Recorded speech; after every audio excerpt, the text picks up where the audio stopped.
Halo, Assalamualaikum warahmatullahi wabarakatuh. Salam kenal, salam sejahtera untuk kita semua. Mudah-mudahan kita senantiasa diberikan kekuatan dan kesehatan dalam rangka melaksanakan segala bentuk aktivitas yang sudah kita lakukan, yang sedang kita lakukan, ataupun yang akan kita lakukan. Nah, rekan-rekan semua, perkenalkan saya Cecep Warman, kemudian channel YouTube saya juga namanya sama. Mudah-mudahan rekan-rekan yang melihat channel ini bisa berbaik hati dan juga bisa mensubscribe, kemudian like ataupun share dan komen. Tentunya ini untuk bisa menjadi media pembelajaran dan juga perbaikan ke depan terkait dengan tutorial-tutorial video yang mungkin ke depan akan saya buat, dan salah satunya adalah yang pertama ini kita buat terkait dengan tutorial untuk bisa memberikan sedikit informasi tentang bagaimana sih bisa membuat bahan ajar dengan baik dan efisien, dan tentunya ini bisa diharapkan lebih memudahkan peserta didik dalam hal ini mahasiswa untuk bisa melakukan pembelajaran. Nah, pada kesempatan tutorial video kali ini saya akan coba membawakan ataupun sharing, bukan berarti mengajarkan karena ini juga merupakan sebuah ilmu yang saya dapat dari hasil pelatihan pekerti yang sudah diikuti pada hari yang lalu. Mudah-mudahan ini bisa membuat motivasi untuk lebih mengembangkan tutorial-tutorial ataupun video-video edukatif lainnya di masa yang akan datang. Nah, pada tutorial video kali ini adalah bertujuan untuk yang pertama bahwa kita semua ini bisa memahami, khususnya pendidik ini, dosen ataupun guru, memahami teknik penyusunan dan pengembangan bahan ajar. Kemudian yang kedua adalah memahami ataupun terutama di sini pengembangan evaluasi dan juga rubrik penilaian terhadap bahan ajar yang akan kita buat tersebut. Oke, selanjutnya kita akan coba melihat bagaimana sih teknik penyusunan bahan ajar itu sendiri. Nah, sebelum menuju ke teknik, sedikit mungkin menggambarkan terkait dengan pengertian bahan ajar itu sendiri. Apa sih bahan ajar? Yang pertama adalah suatu materi perkuliahan atau pembelajaran yang disusun secara sistematis sebagai sumber belajar untuk mencapai tujuan pembelajaran. Yang kedua, menurut National Center for Competency Based Training tahun 2007 bahwa bahan ajar ini merupakan segala bentuk bahan yang digunakan untuk membantu dosen ataupun guru dalam melaksanakan proses pembelajaran. Yang ketiga, bahwa jenis bahan ajar itu ternyata banyak sekali, ya. Yang selama ini kita kenal hanya hanya bahan ajar cetak saja yang berbentuk buku, handout, ya, dan lain sebagainya. Nah, sekarang ini sering perkembangan zaman dan teknologi, maka ada audio, kemudian audio visual, ada multimedia interaktif. Nah, kemudian di sini pendidik juga, khususnya kita dosen ini dapat menggunakan media proyektor, laptop, website, media sosial, dan juga masih banyak lainnya. Seperti saat ini ada media Zoom, Microsoft Teams, Google Meet, dan lain sebagainya. Ini adalah salah satu media untuk pembelajaran. Selanjutnya, ada fungsi bahan ajar.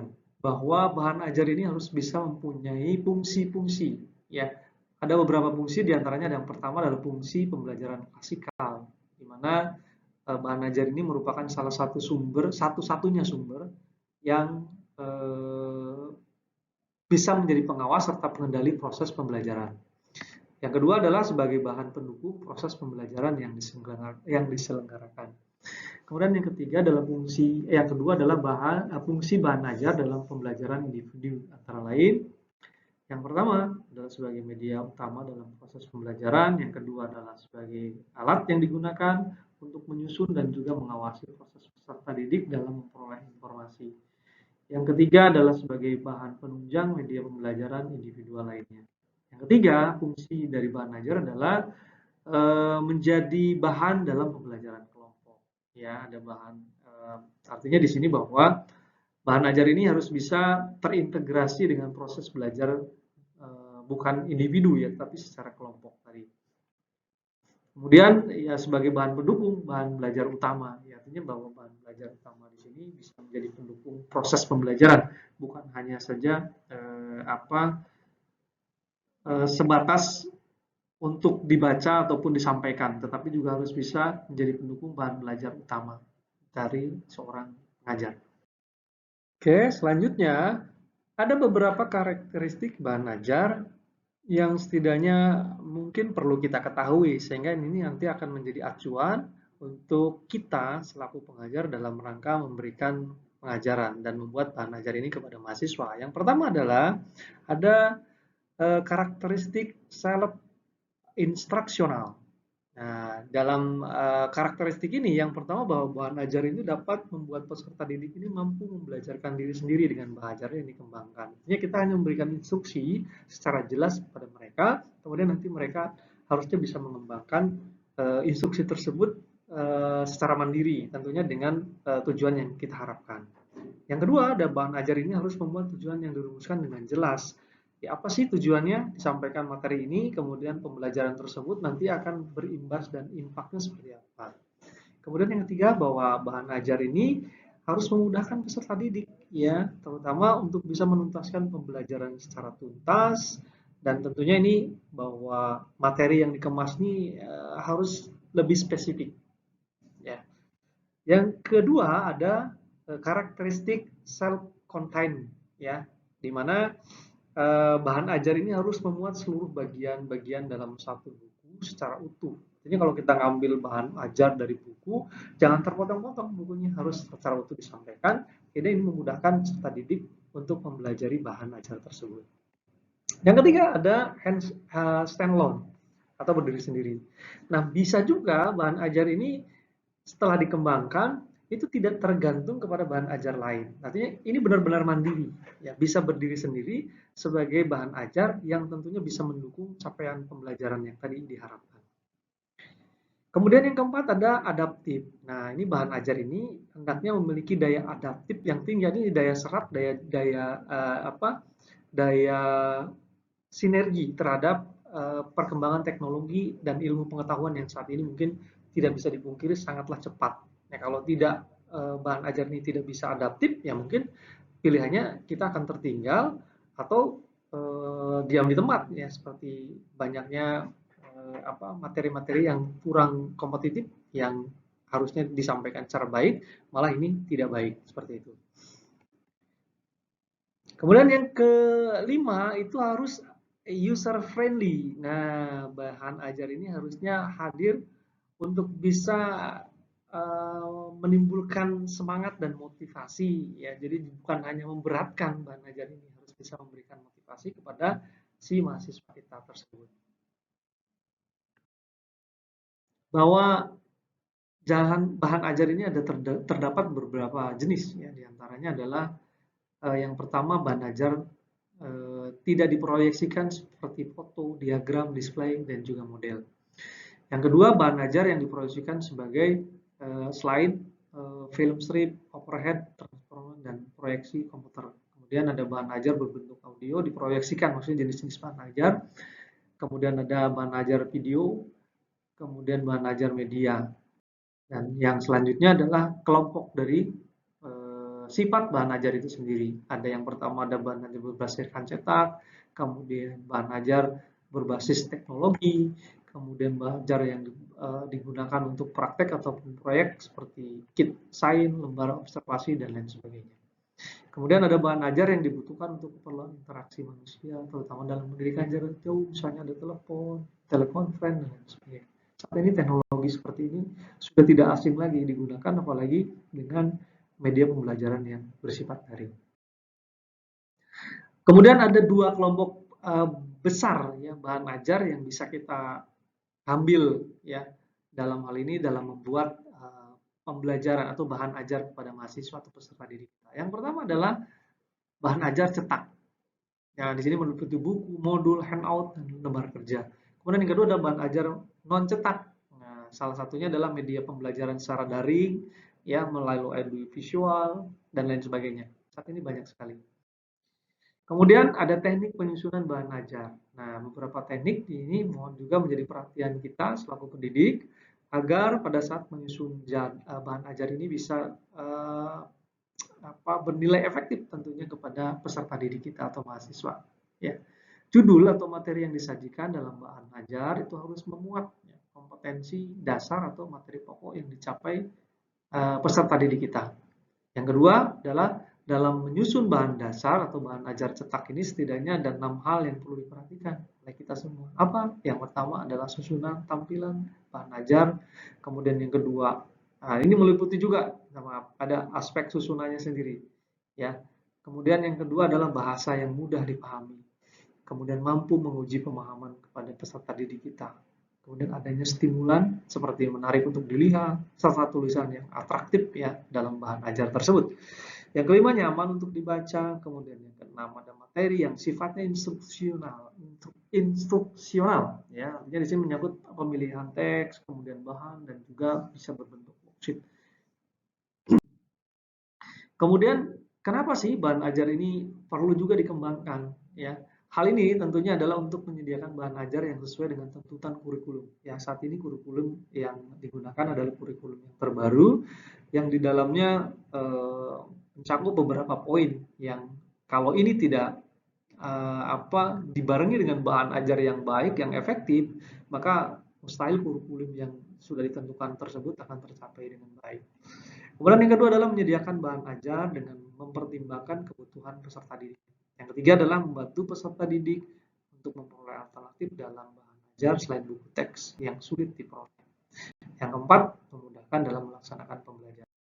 Kemudian harus dicatat juga bahwa bahan ajar yang desain secara lengkap, ya rekan-rekan dosen, ini harus memuat isi ilustrasi yang menarik, kemudian harus bisa menstimulasi peserta didik atau mahasiswa untuk bisa memanfaatkan bahan ajar. Kemudian bahan ajar dapat berperan sebagai bahan belajar mandiri, kemudian bahan pembelajaran didesain secara lengkap. Kemudian bahan ajar dilengkapi dengan tujuan pembelajaran, ya artinya ketika bahan ajar disampaikan ini tujuannya untuk apa, ya. Kemudian ada kegiatan ilustrasi, kemudian prosedur pembelajarannya seperti apa, sehingga mahasiswa tidak melenceng dari tujuan yang sudah kita tetapkan tersebut. Bahwasanya dalam menyusun bahan ajar itu ada beberapa prinsip yang harus menjadi dasar untuk kita, terutama dari sisi pengembangan. Apa saja? Yang pertama adalah bahwa bahan ajar itu harus bersifat relevansi atau sesuai dengan kondisi yang saat itu. Ya, bahan ajar relevan dan memiliki keterkaitan dengan capaian pembelajaran yang akan dituju. Kemudian ada konsistensi atau kecocokan atau keajikan di sini. Ya, artinya di sini bahwa bahan ajar yang kita buat tersebut itu harus sesuai dengan CP yang harus dikuasai oleh mahasiswa. Misalnya CP yang akan dikuasai atau yang diharapkan oleh bahan ajar tersebut ada 5 atau 4 atau berapapun. Nah, dari sini bahwa bahan ajar tersebut harus bisa dibuat sesuai dengan CP tersebut. Kalau misalkan CP-nya 4, ya bahan ajarnya pun harus 4.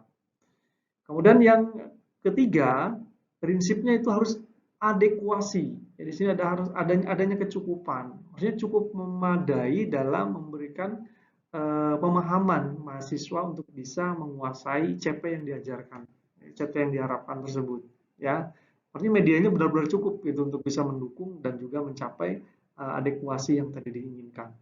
Kemudian bahan ajar tidak boleh terlalu sedikit, simpel banget, atau juga tidak boleh terlalu banyak. Malah ini maka akan berimbas terhadap apalagi kalau tidak bersifat interaktif ya, maka ini akan membuat cepat bosan peserta didik kita.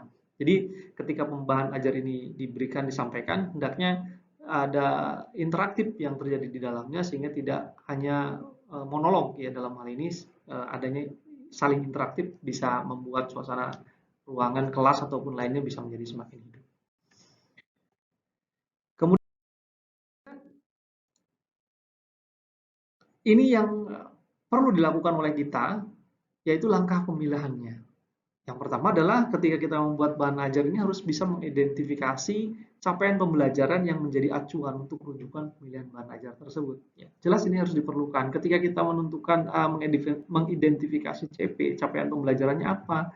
Nah, maka bahan ajarnya pun harus bisa menyesuaikan dengan itu supaya nanti pada saat penyampaian lebih memudahkan, lebih fokus kembali kepada tujuan yang akan dicapai. Kemudian yang kedua adalah mengidentifikasi jenis-jenis materi bahan ajar itu sendiri. Buku-buku saat ini mungkin banyak, literasi-literasi yang bisa kita dapat banyak. Jadi dari situ identifikasi dulu jenis-jenis materi bahan ajar, kemudian sesuaikan dengan CP yang tadi akan kita buat.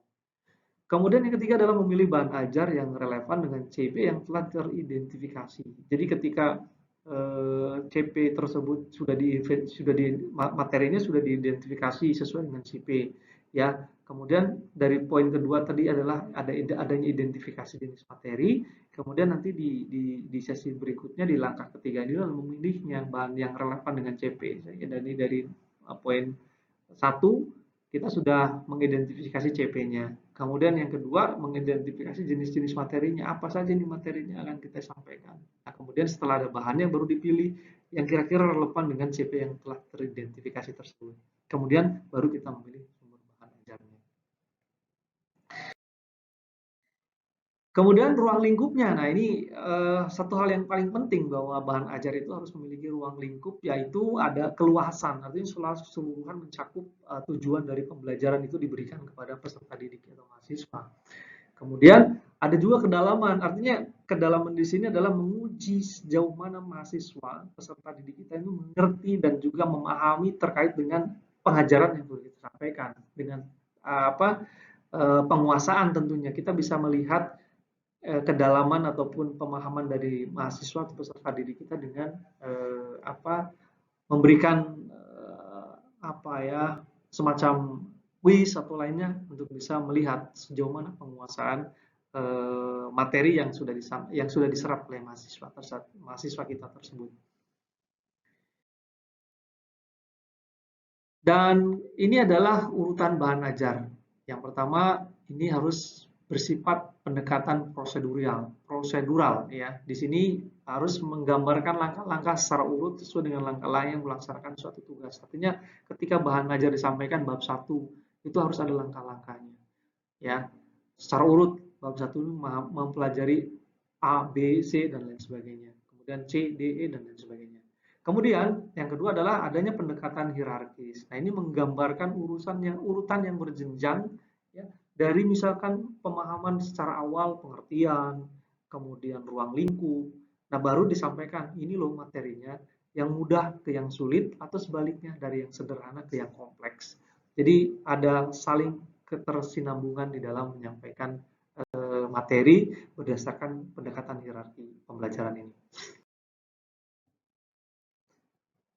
Nah, di dalam proses pembuatan bahan ajar, maka kita juga harus bisa mengembangkan evaluasi ataupun penilaian. Ini yang paling penting sebetulnya di dalam proses pembuatan bahan ajar. Karena dari sini kita bisa melihat apakah yang pertama bahwa bahan ajar yang kita buat ini sudah cukup baik atau belum keputusannya, ya. Kemudian yang kedua adalah kita bisa menilai secara kualitatif ya pernyataan naratif dalam kata-kata tentunya terhadap bahan ajar yang sudah kita buat. Yang ketiga adalah penilaian terhadap bahan ajar sangat penting untuk bisa memperbaiki kualitas. Ya, jelas di sini diperlukan untuk bisa memperbaiki kualitas.